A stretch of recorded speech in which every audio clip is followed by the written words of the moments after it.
दोस्तों नमस्कार, स्वागत है आप सबका अपने यूट्यूब चैनल पर। और आज हम पढ़ेंगे मूल अधिकार। मूल अधिकार के बारे में जानेंगे। मूल अधिकार लिया कहाँ से गया है और मूल अधिकार है क्या, इसके बारे में जानेंगे। तो सबसे पहले मूल अधिकार जो है वो क्या है, आइए समझते हैं। मूल अधिकार वह है जो राज्य द्वारा नागरिकों को स्वतः प्रदान किया जाता है, वह मूल अधिकार। यानी मूल अधिकार जो है वो राज्य द्वारा नागरिकों को स्वतः प्राप्त होता है। और यह मूल अधिकार जो है अमेरिका के संविधान से लिया गया है। मूल अधिकार अमेरिका के संविधान से लिया गया है। मूल अधिकार आपका भाग 3 में अनुच्छेद 12 से 35 तक मूल अधिकार है। 12 से 35 तक मूल अधिकार है भाग 3 में। अनुच्छेद 12 में इसकी परिभाषा दी गई है। अनुच्छेद 12 में इसकी परिभाषा दी गई है, आप लोग पढ़ सकते हैं। और अनुच्छेद 13 में जो है क्या है, मूल अधिकारों से असंगत या उनका अल्पीकरण करने वाली विधियाँ। आप लोगों को कंटेंट है यहाँ पे, इसे पढ़ सकते हैं अगर ज़रूरत समझे तो। बाकी हम चलते हैं अपने मुख्य अनुच्छेद पर जो परीक्षा में पूछे जाते हैं। अनुच्छेद 14 विधि के समक्ष समता यानी समता का अधिकार। अब आपका शुरू होता है 14 से 18 तक है। समता का अधिकार जो है वह है, समता का अधिकार 14 से 18। अनुच्छेद 14 में विधि के समक्ष समता। अनुच्छेद 14 विधि के समक्ष समता। इसमें राज्य भारत के राज्य क्षेत्र में किसी व्यक्ति को विधि के समक्ष समता से या विधियों के समान संरक्षण से वंचित नहीं करेगा। अनुच्छेद 15। अनुच्छेद 15 में धर्म, मूल वंश, जाति, लिंग या जन्मस्थान के आधार पर विभेद का प्रतिषेध है। यानी आप जाति, धर्म, लिंग भेद इत्यादि के आधार पर भेदभाव नहीं कर सकते। राज्य किसी नागरिक के विरुद्ध केवल धर्म, मूल वंश, जाति, लिंग, जन्मस्थान या इनमें से किसी के आधार पर कोई विभेद नहीं करेगा।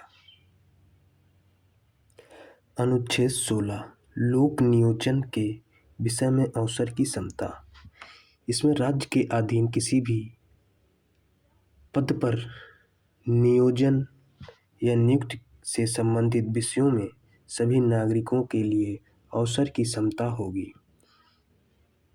यानी किसी भी नौकरियों में सभी के लिए अवसर की समता। राज्य के अधीन किसी नियोजन या पद के संबंध में केवल धर्म, मूल वंश, जाति, लिंग, उद्भव, जन्मस्थान, निवास या इनमें से किसी के आधार पर न तो कोई नागरिक अपात्र होगा और न उससे भेदभाव किया जाएगा। अनुच्छेद 17 अस्पृश्यता का अंत। अस्पृश्यता का अंत किया जाता है और उसका किसी भी रूप में आचरण निषिद्ध किया जाता है। अस्पृश्यता से उपजी किसी निर्योग्यता को लागू करना अपराध होगा जो विधि के अनुसार दंडनीय है। अनुच्छेद 17 और 35 के अधीन अपनी शक्ति का प्रयोग करते हुए संसद ने सन 1955 में सिविल अधिकार संरक्षण अधिनियम पारित किया था। अनुच्छेद 18 में उपाधियों का अंत है। इसमें राज्य, सेना या विद्या संबंधी सम्मान के सिवाय और कोई उपाधि प्रदान नहीं करेगा। भारत का कोई नागरिक किसी विदेशी राज्य से कोई उपाधि स्वीकार नहीं करेगा। कोई व्यक्ति जो भारत का नागरिक नहीं है, राज्य के अधीन लाभ या विश्वास के किसी पद को धारण करते हुए किसी विदेशी राज्य से कोई उपाधि राष्ट्रपति की सहमति के बिना स्वीकार नहीं करेगा।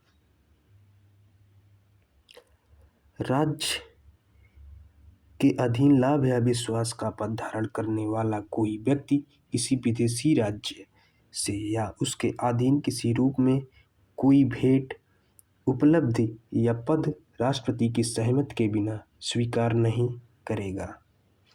अब आगे चलते हैं स्वतंत्रता का अधिकार। स्वतंत्रता का अधिकार में अनुच्छेद 19 वाक् स्वतंत्रता आदि विषय कुछ अधिकारों का संरक्षण। इसमें 19 के पहले में सभी नागरिकों को जो अधिकार दिया गया है उसमें से का वाक् स्वतंत्रता और अभिव्यक्ति स्वतंत्रता यानी बोलने की आज़ादी है। है शांतिपूर्वक और निरुद्ध सम्मेलन का, यानी बिना हथियार के आप सभा करा सकते हैं।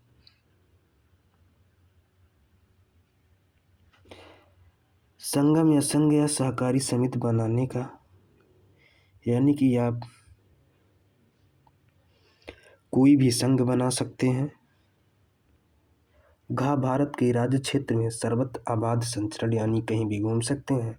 भारत के राज्य क्षेत्र किसी भाग में निवास करने और बस जाने की स्वतंत्रता है। आपको किसी भी क्षेत्र में आप रह सकते हैं। जो है हटा दिया गया है। कोई वृत्ति उपाधि का व्यापार या कारोबार करने का, आप कहीं भी भारत में रहकर कोई भी व्यापार करने का अधिकार आपको है। इसके बाद अनुच्छेद 20 अपराधों के लिए दोष सिद्धि के संबंध में संरक्षण, यानी कोई व्यक्ति किसी अपराध के लिए तब तक दोष सिद्ध नहीं ठहराया जाएगा जब तक कि उसने ऐसा कोई कार्य करने के समय जो अपराध के रूप में आरोपित है किसी प्रवृत्ति विधि का अतिक्रमण नहीं किया है या उससे अधिक शांति का भागी नहीं होगा जो उस अपराध के किए जाने के समय प्रवृत्ति विधि के अधीन अधिरोपित की जा सकती है। यानी कोई भी व्यक्ति जो अपराध के रूप में आरोपित है उसे अपना दोष सिद्ध करने का अधिकार है। किसी व्यक्ति को एक ही अपराध के लिए एक बार से अधिक अभियोजित दंडित नहीं किया जाएगा। किसी अपराध के लिए अभियुक्त किसी व्यक्ति को स्वयं अपने विरुद्ध साक्षी होने के लिए बाध्य नहीं किया जाएगा। अनुच्छेद 21 है प्राण और दैहिक स्वतंत्रता का संरक्षण। किसी व्यक्ति को उसके प्राण या दैहिक स्वतंत्रता से विधि द्वारा स्थापित प्रक्रिया के अनुसार ही वंचित किया जाएगा, अन्यथा नहीं। अनुच्छेद 21 का शिक्षा का अधिकार। राज्य 6 वर्ष से 14 वर्ष तक की आयु वाले सभी बालकों के लिए निःशुल्क और अनिवार्य शिक्षा देने का ऐसी रीति में जो राज्य विधि द्वारा अवधारित करे। अनुच्छेद 22 कुछ दशाओं में गिरफ्तारी और निरोध से संरक्षण। किसी व्यक्ति जो गिरफ्तार किया गया है ऐसी गिरफ्तारी के कारण उसे यथाशीघ्र अवगत कराए बिना अभिरक्षा में निरुद्ध नहीं रखा जाएगा या अपनी रुचि के विरुद्ध व्यवसायी से परामर्श करने और प्रतिरक्षा कराने का अधिकार से वंचित नहीं रखा जाएगा। यानी किसी भी व्यक्ति को अगर पुलिस ने गिरफ्तार किया है तो उसे 24 घंटा के अंदर न्यायालय में भेजा जाएगा और वह अपने मनचाहा वकील से मिल सकता है, अपनी मनचाहा वकील से सलाह ले सकता है, यह उसका मौलिक अधिकार है। अनुच्छेद 22 में यह कहा गया है। दूसरा पॉइंट इसमें है प्रत्येक व्यक्ति को जो गिरफ्तार किया गया है और अभिरक्षा में निरुद्ध रखा गया है, गिरफ्तारी के स्थान से मजिस्ट्रेट के न्यायालय तक यात्रा के लिए आवश्यक समय को छोड़कर ऐसी गिरफ्तारी के स्थान से 24 घंटे की अवधि में निकटतम मजिस्ट्रेट के समक्ष पेश किया जाएगा और ऐसे किसी व्यक्ति को मजिस्ट्रेट के प्राधिकार के बिना उक्त अवधि के लिए अभिरक्षा में निरुद्ध नहीं रखा जाएगा।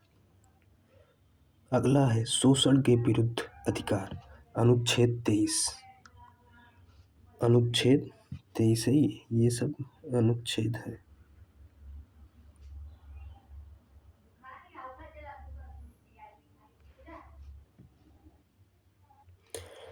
अनुच्छेद 23 में यह कहा गया है, मानव के दुर्व्यवहार और बाल श्रम का प्रतिषेध, यानी मानव का व्यापार करना और बाल श्रम कराना प्रतिषेध है। मानव का दुर्व्यापार और बेगार तथा इसी प्रकार का अन्य बालाश्रम प्रसिद्ध किया जाता है और इस उपबंध का कोई भी उल्लंघन अपराध होगा जो विधि के अनुसार दंडनीय होगा। दूसरे में, इस अनुच्छेद की कोई बात राज्य को सार्वजनिक प्रयोजनों के लिए अनिवार्य सेवा अधिरोपित करने से निवारित नहीं करेगी। ऐसी सेवा अधिरोपित करने में राज्य केवल धर्म, मूल, वंश, जाति या वर्ग या इनमें से किसी के आधार पर कोई भी भेद नहीं करेगा। अब अनुच्छेद 24 यह पूछा जाता है, कारखानों आदि में बालकों के नियोजन का प्रतिषेध। 14 वर्ष से कम आयु के किसी बालक को किसी कारखाने या खान में काम करने के लिए नियोजित नहीं किया जाएगा या किसी अन्य परिसंकट में नियोजन में नहीं लगाया जाएगा। अगला, धर्म की स्वतंत्रता का अधिकार यानी धार्मिक स्वतंत्रता, अनुच्छेद 25। अंतःकरण के और धर्म के आबाद रूप में मानने, आचरण और प्रचार करने की स्वतंत्रता पहला इसमें है। इसके अंतर्गत लोक व्यवस्था, सदाचार, स्वास्थ्य तथा इस भाग के अन्य उपबंधों के अधीन रहते हुए सभी व्यक्तियों को अंतःकरण की स्वतंत्रता का और धर्म के आबाद रूप में मानने, आचरण करने और प्रचार करने का समान हक होगा। दूसरा है, इस अनुच्छेद की कोई बात किसी ऐसी विद्यमान विधि के प्रवर्तन पर प्रभाव नहीं डालेगी या राज्य को कोई ऐसी विधि बनाने से निवारित नहीं करेगी। धार्मिक आचरण से संबद्ध किसी आर्थिक, वित्तीय, राजनीतिक या अन्य लौकिक क्रियाकलाप का विनिमय या निर्बंधन करती है। खास सामाजिक कल्याण और सुधार के लिए या सार्वजनिक प्रकार की हिंदुओं की धार्मिक संस्थाओं को हिंदुओं के सभी वर्गों और भागों के लिए खोलने का उपबंध करती है। अनुच्छेद 26।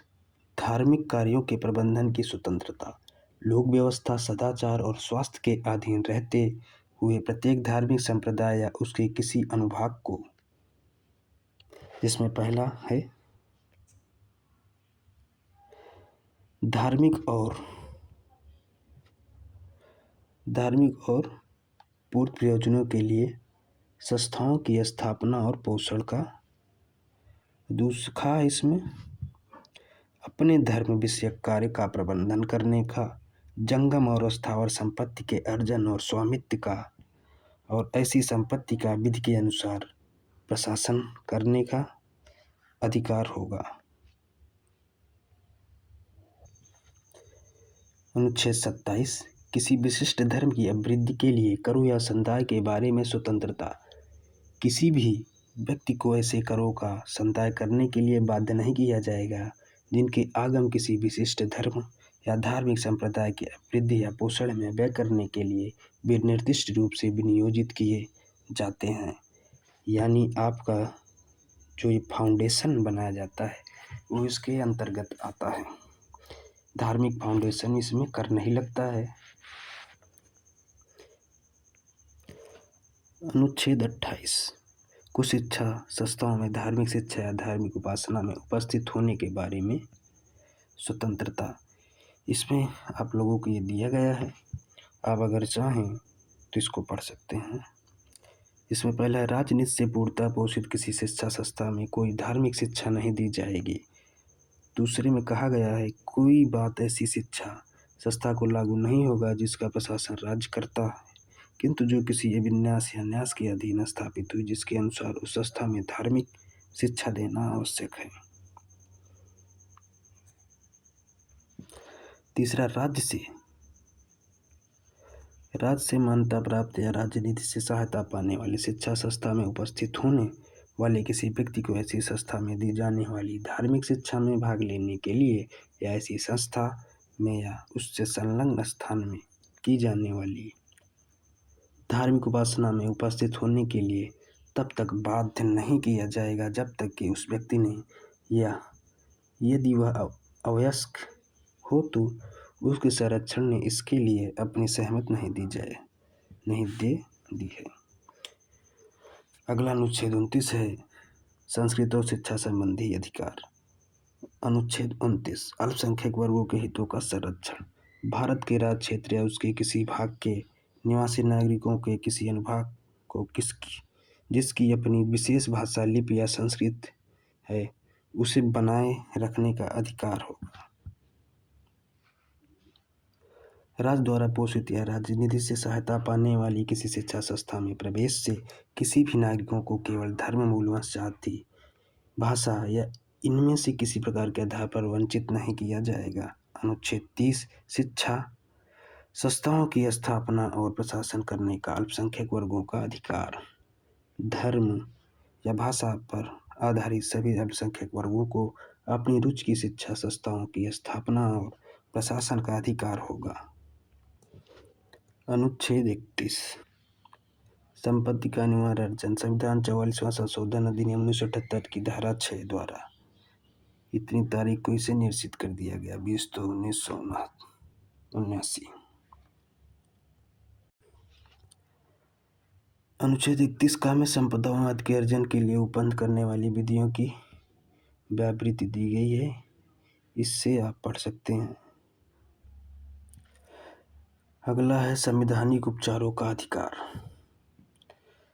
संवैधानिक अनुच्छेद 32 संवैधानिक उपचारों का अधिकार यानी इस भाग द्वारा प्रदत्त अधिकारों को प्रवर्तित कराने के लिए उपचार। इसे बाबा साहब भीमराव अम्बेडकर ने क्या कहा है? B.R. अम्बेडकर ने इसे संविधान की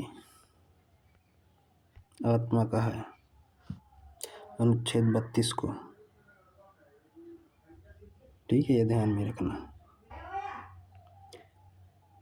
इस भाग द्वारा प्रदत्त अधिकारों को प्रवर्तित कराने के लिए समुचित कार्रवाइयों द्वारा उच्चतम न्यायालय में समावेदन करने का अधिकार प्रत्याभूत किया जाता है। इसमें आपको जो इम्पोर्टेंट लगे आप पढ़ लीजिएगा, देख लीजिए, वीडियो को पॉज कर लीजिएगा और इसे पढ़ लीजिएगा। देख रहे हैं जी। 32 का राज्य विधियों की संवैधानिक वैधता पर अनुच्छेद 32 के अधीन कार्यवाहियों में विचार न किया जाना निश्चित है। ये 33 में ये है इस भाग द्वारा प्रदत्त अधिकारों का बलों को लागू होने में रूपांतरण करने की संसद की शक्ति। इसे देख लीजिएगा, पढ़ लीजिएगा। अनुच्छेद 34 जब किसी क्षेत्र में सेना प्रवृत्ति है तब इस भाग द्वारा प्रदत्त अधिकारों पर निर्वर्धन। ये सब पढ़ लीजिएगा, सारी चीजें ये।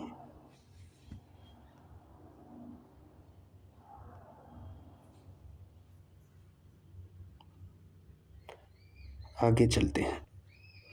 अनुच्छेद 35 इस भाग के उपबंधों को प्रभावी करने के लिए विधान। इसे आप पढ़ लीजिएगा यहाँ तक। इसके साथ ही ये क्लास आपकी समाप्त होती है। इसमें आपने जाना मौलिक अधिकार को पढ़ा, उनके सभी अनुच्छेद को पढ़ा। अब अगली वीडियो में राज्य के नीति निर्देशक तत्वों को पढ़ेंगे। तब तक के लिए धन्यवाद।